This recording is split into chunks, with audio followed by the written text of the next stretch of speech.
Thank you for coming along to our panel on Minecraft story mode. That's our game we're making with Telltales. I thought I'd introduce people on my left. We've got Joe.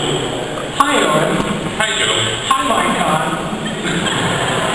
Joe works at Telltales Games with Laura also. Hi, Laura. Yeah. And of course we've got Lydia, who is our brand director. So we can talk about Minecraft story mode, some of the inspiration behind it, what we've kind of tried to achieve with the game and what we've got so far. Thought we should start with a nice refresh by playing the trailer you guys probably saw in the opening ceremony today. So this is it. Trailer, please.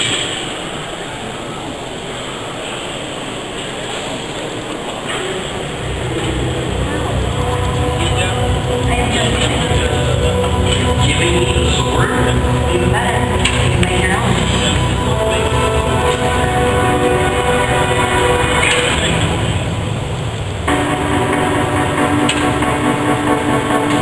Something weird is going on. Is this what we were expecting? Or still bad? Really bad? Just leave it. There might be even more going on here. I don't think you realize what you've done!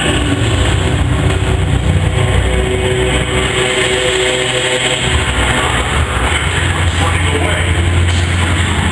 Our team sticks together, that's what we do. This is your head now!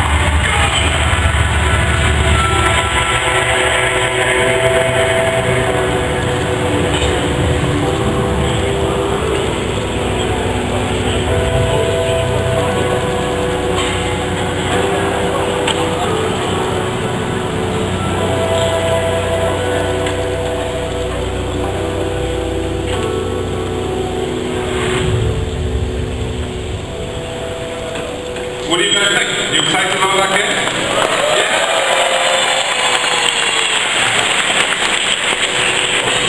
So, we thought we'd talk a little bit about why, how, what the theme is. So, I'm assuming everyone here has heard of, if you're here, you've heard of Minecraft. Heard of that game, right? You've heard of Mojang, of course. Some of you have heard of Mojang, others have heard of Mojang. One or two. I've heard of both. We're Telltales Games, I'm Joe, Laura. If you've never played any of our games, we make adventure games. And it's, have you ever played any fans of adventure games here in the audience? Have you ever played any Telltale games like The Walking Dead or Game of Thrones, Tales from the Borderlands, Wolf Among Us, Cool. So we've been making games for about a decade, just over a decade, working with some of the coolest partners in the world, and they keep getting cooler and cooler and cooler. And we're super excited because now we're working with Mojang on Minecraft story mode. We've been working with partners for years, and we make adventure games based on the things that we love the most, where there are really passionate fan bases that we're a part of, and we want to make games for those fans and for us. And we thought we'd get together with these guys and make this Minecraft story mode game. Yeah, I think we've thought about kind of different ways to explore fiction set in the Minecraft world. And this is a really cool way that we can do that without making up kind of the lore for the characters and the mobs. We can kind of go into something cool and have a cool interpretation of the game led by these guys. Cool. And the thing that we like, we're huge Minecraft fans, and you know, we as game developers, we see sort of a lot of similarities. Like Minecraft has just grown and grown and grown over the years, and it doesn't grow without you guys. And it's a game and an experience and a phenomenon that's all about the fans. And it's all driven by what you guys are doing and how you guys are growing as a community and how you guys are growing the game itself.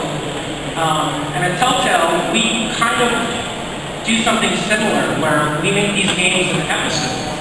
And we make them for fans, but we make them in sort of a live development process where a first episode will come out where it's kind of like television.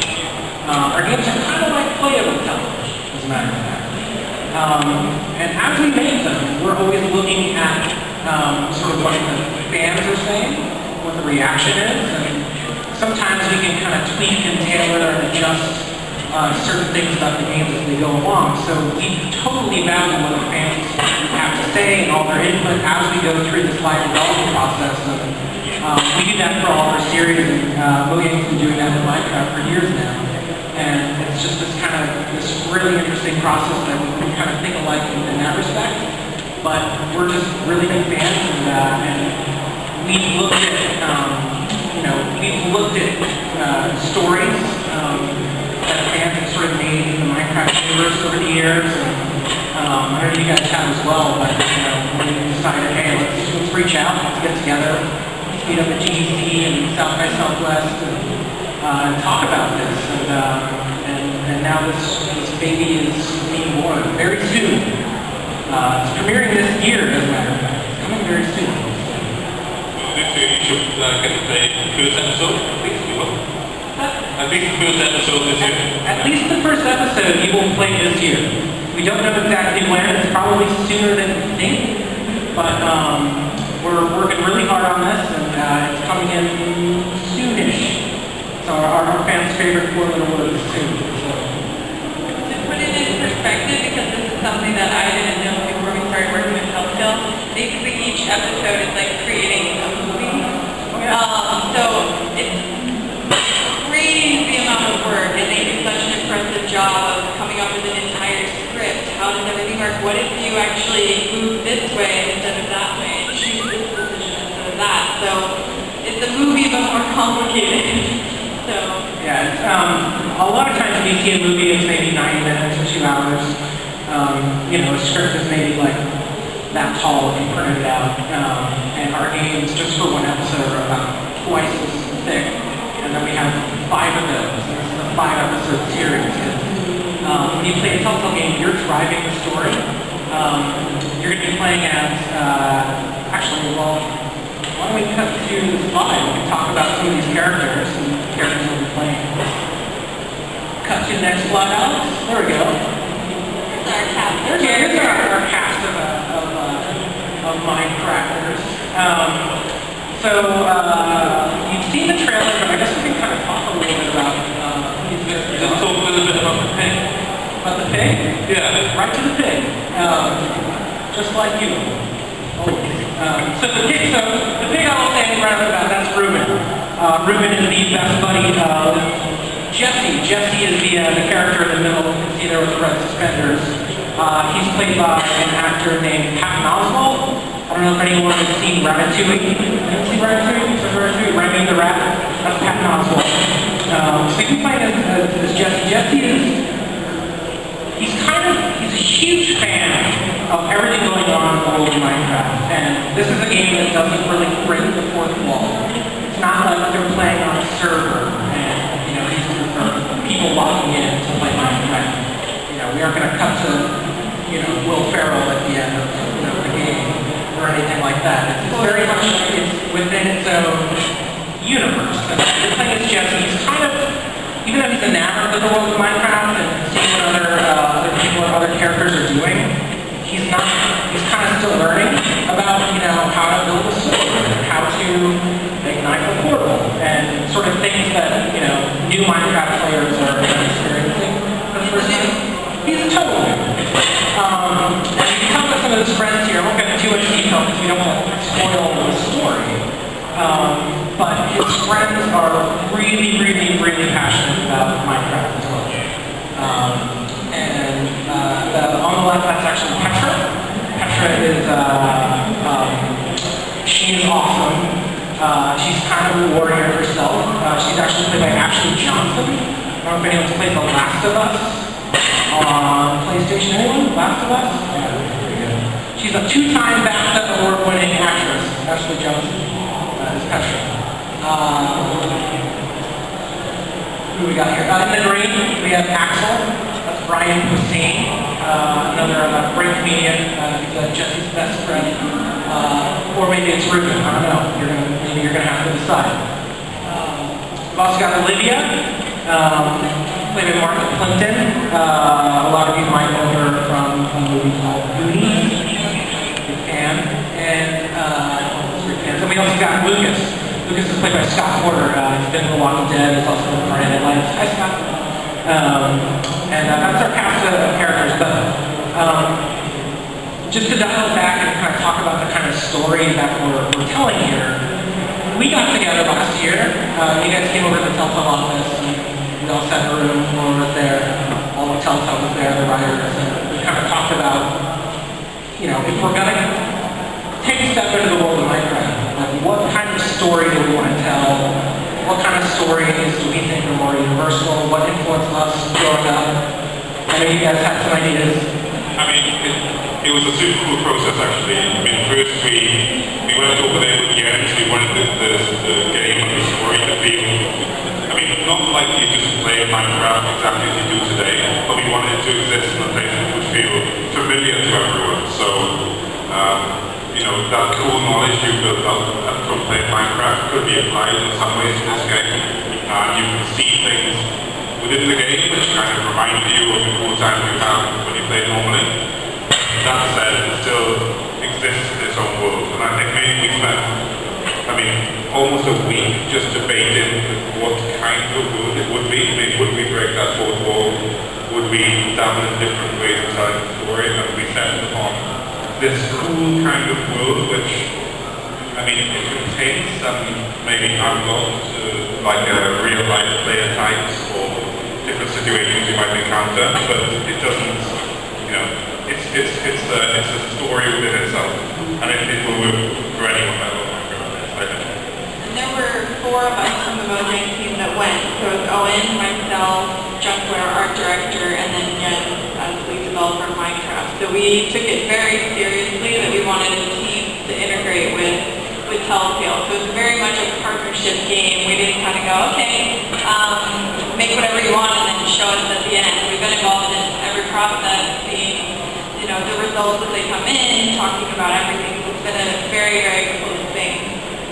I mean, you can see from the kind of the way the game looks, like I said, it looks like Minecraft, but we kind of changed some parts of the way that like a player model or skins might work in Minecraft, so we can accommodate more kind of cool emotional cues and more, you know, give people more character than you be able to do from a standard kind of piece of Minecraft machinima or something like that.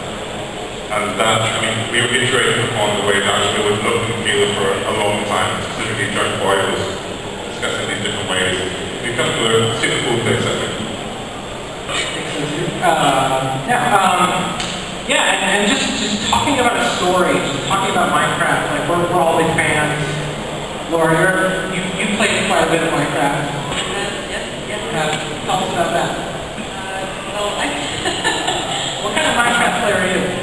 Well, I started playing Minecraft and I didn't really know a lot about it, you know, going into it. I thought, you know, okay, build things, and I knew that there were mobs around, but what I didn't know is that they were actually going to be genuinely frightening.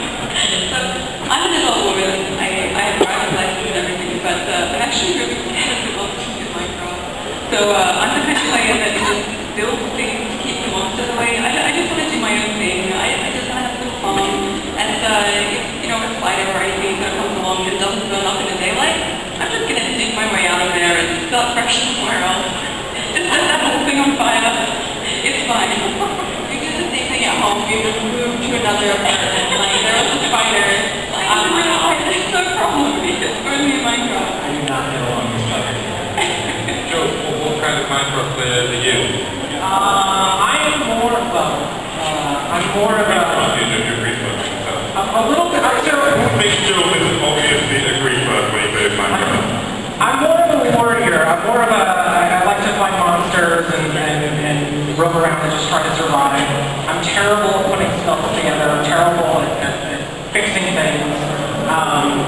And I guess I'm more of a creeper by accident just because I tend to screw things up. I'm good at causing trouble, sure. Accidental creeper. I'm not sure if that's your type.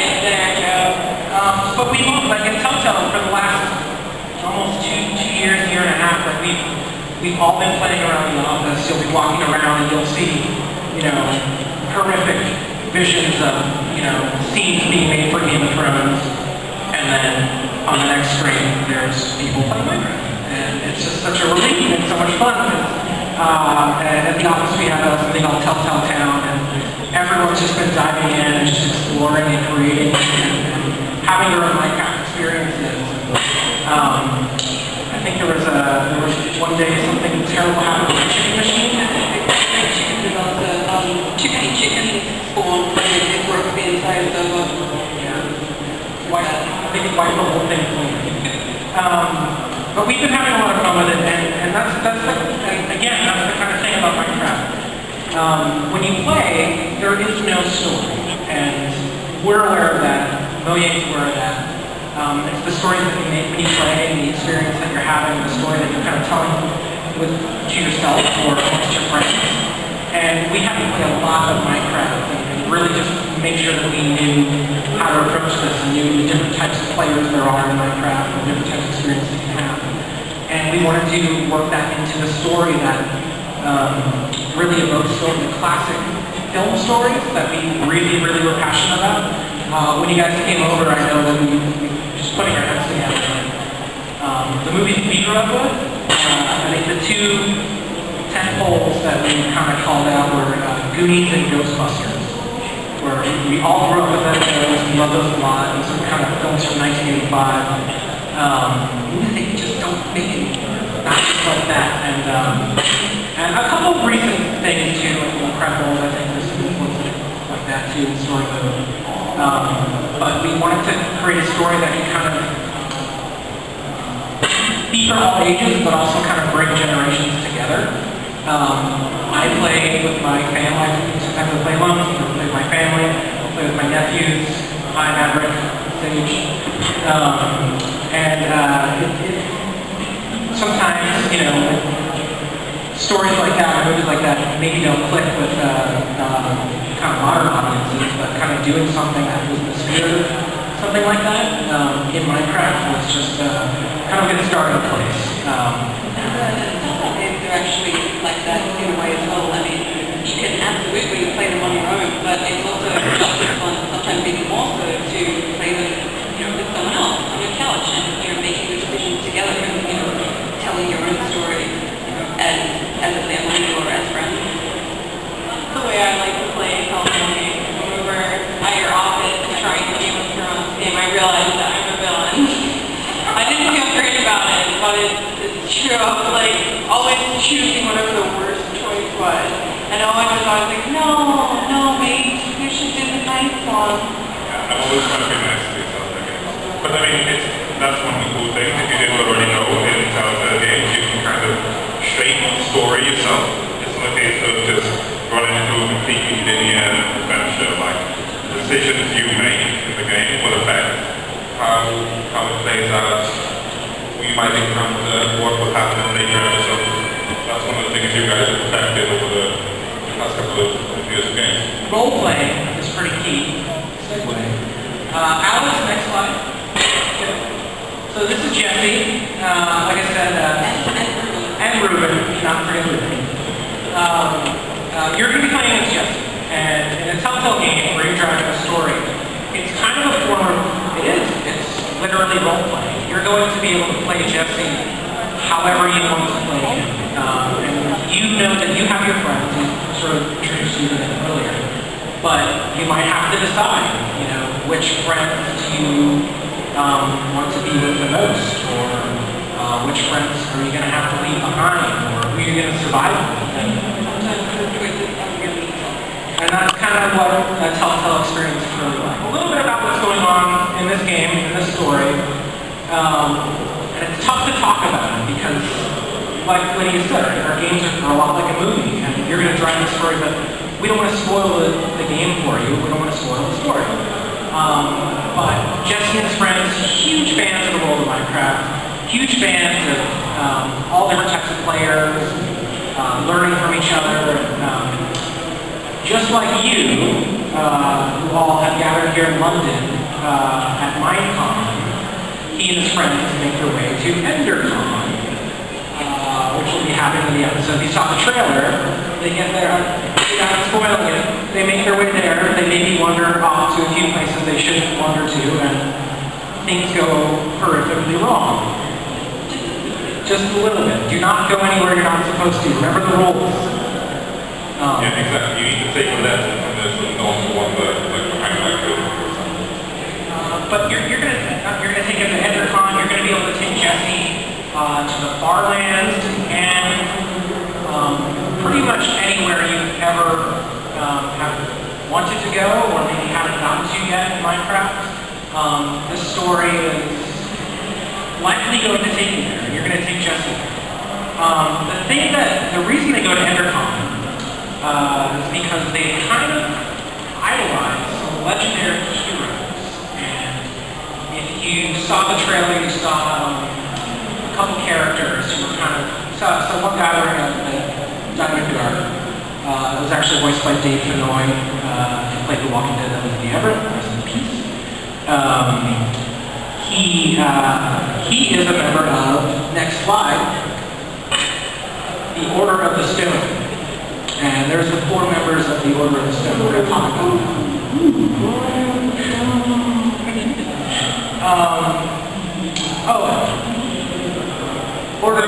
Order of the Stone. The Order of the Stone, yeah, these are some, I don't want to spoil too much about this, but these are some super cool guys who might feel familiar to some of you players. Now, the reason for that is because each of them has a kind of distinct kind of characteristic that certain Minecraft players might have. So, let's go through them and discuss a little bit about them. This next slide, please. Gabriel, what's the deal with Gabriel? Gabriel is the warrior. I myself am more of a Gabriel. I'm less of a Gabriel. Gabriel. So the thing about the Order and why they're legendary is to Jesse and his group and to the characters in this story, they're the only known group of characters who have slayed an Ender Dragon. I don't know if you saw the Ender Dragon that's around Big Ben in the main conference hall, but wow, it's big, it's scary, it's a challenge. Has anyone here killed an Ender Dragon? How many? Awesome. Quite a few people. You guys are amazing. So you're as powerful as Gabriel the Warrior when you think about it. But let's not dwell on that too much. But he's a special guy. He's a special dude. He is awesome. He's Gabriel. Gabriel is, you will see Gabriel at EnderCon. But you might not be able to find the rest of the Order. And I think Jesse and his friends are, without spoiling anything, going to have to set off on a quest to find the rest of them. And I think we can roll through those guys. So, next slide. This is Ellegard. Ellegard is a redstone engineer. That means she's incredibly smart. How many people consider themselves more of an engineer? More of a... Okay. I can see some of the people who put their hands up for the warrior thing and I'm rolling with the engineer. But it's okay. So she's super smart. No one knows where she is. Her whereabouts are a little hazy right now. We need Ellegard. We need the rest of the Order of the Stone. Jesse and his group needs to find all of them in order to solve this problem that's come up. Trying so hard not to spoil anything. I think that has common sense to you from giving away the secrets. What's that? You can't give away the secrets, do you? I'm trying very hard. Yeah. So that's Ellegard. You're going to meet her in the story. And two more to go through next. Slide. Magnus. What would you really agree on that? So yeah, Magnus is the rogue, but that's another term for Greeker. How many of you are with me? How many of you guys are Greekers? A couple of you. Significantly less people are willing to admit that they're Greekers. I mean well when I read. I don't mean to destroy anything. He lives to Greek. We know there is an art to Greeking, okay, and I think Magnus really exemplifies that. you know, either you can build elaborate traps and contraptions, and I think Magnus here you're going to find once you, if you find him in story mode, is quite an impressive griefer. But he's a kind of griefer with style. He's not just throwing TNT around. He's, you know, Right. he's doing cool, intricate things. Like a planner, prankster kind of. I guess, yeah. Cool Not for friends. a common, but long game. So I mean, as you can see, each of these, we've got one more, but each of these kind of represents a certain type of player. We don't call it out in the game like, oh, you're playing as a griefer, but you can kind of feel that when you encounter these characters. And maybe one of these characters, maybe you play like full forward, so you know, at different times. Can you roll next slide?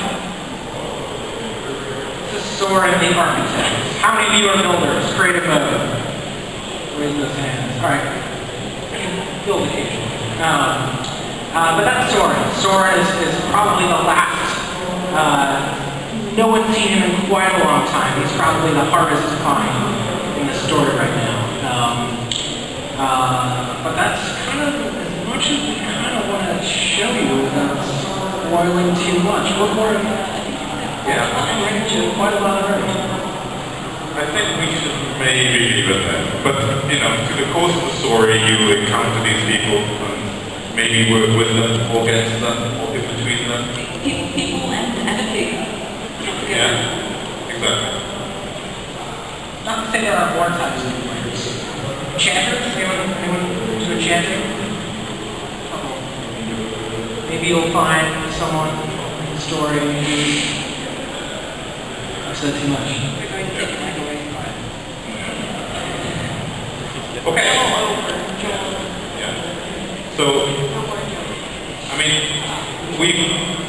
towards the end of this panel, we're going to take some questions from the audience, so you can start thinking about those now. But is there more stuff that we'd like to mention before we kick that off? You know, I think just to be super clear, anyone that is maybe still confused, story mode is not a mode in Minecraft. It's the name of a separate game. This is totally separate game, totally separate product. You'll be able to download this on pretty much every game console and PC you're on. It's going to be on Xbox One, 360, PlayStation 4, PlayStation 3, PC, Mac, and download it on Steam, iOS, Android-based devices, Amazon. It will be in a lot of places. Pretty much everywhere you play Minecraft, you'll be able to download Minecraft Story Mode, which was a game that you guys came up with that we thought about working on. We think it's very cool. It's coming later this year.